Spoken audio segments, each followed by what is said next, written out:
ایک شخص نے بیوی کو طلاق دے کے دوسری شادی کی. اس کا بیٹا تھا 10 سال کا. اس نے اپنے بیٹے سے کہا کہ بیٹے بتا پرانی اماں صحیح تھی یا یہ صحیح ہے؟ اس نے کہا نہیں ابا وہ تو جھوٹ بڑے بولتی تھی، یہ صحیح ہے. وہ جھوٹی تھی، وہ جھوٹ بڑے بولتی تھی میری سگی اماں، یہ سچ بولتی ہے. اس نے کہا وہ کیسے؟ کہنے لگا اس لیے کہ میں کوئی شرارت کرتا تھا تو میری سگی اماں مجھے تھپڑ مارتی تھی، وہ کہتی تھی تجھے روٹی نہیں دینی، جا دوڑ جا گھر سے.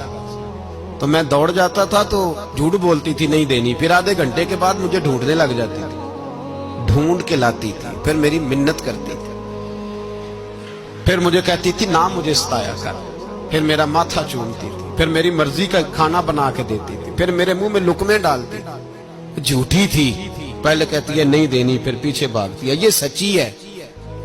میں شرارت کرتا ہوں تو تھپڑ مار کے نکالتی ہے، پھر میں منتیں کرتا ہوں پر روٹی نہیں دیتی، پیر پکڑتا ہوں نہیں دیتی. سچ بولتی ہے، اپنی بات پہ ڈٹ جاتی. او بھائی بچے اس کی ماں ہی پال سکتی ہے، تو نے 3 جملے کہتے سوچا ہی نہیں، تیرا کا گیا تو یہ تو نئی بیوی ملے گی، اور اس کا بھی کیا گیا، اس کو بھی شاید شوہر مل جائے. ان پھولوں کی پرورش صرف ان کا مالی کر سکتا ہے، دوسرا کر سکتا؟ تو نے حوصلہ ہی نہیں کیا. ٹھیک ہے غلطی بی بی کی تھی، پر تو مرد تھا نا، تیرے پاس تو دلیری تھی.